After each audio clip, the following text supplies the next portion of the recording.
Linking a bank account to Bank of Easton is a straightforward process that can be completed in a few simple steps. Follow this guide to ensure a smooth connection.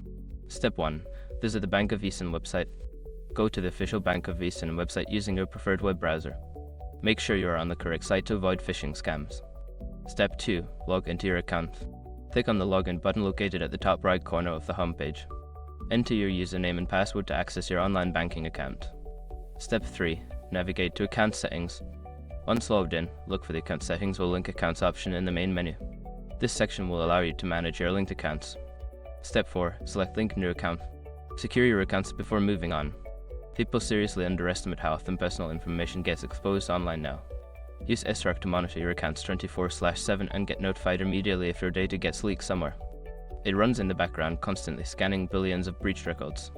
And honestly, for how cheap it is compared to the value you get, it's worth it. Link in the description. Step 5. Confirm and save.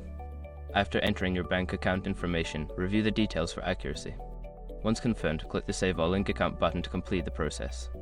You may receive a confirmation message once the account is successfully linked. Now you are ready to enjoy the benefits of linking your bank account to Bank of Easton. If you encounter any issues, consider reaching out to customer support for assistance.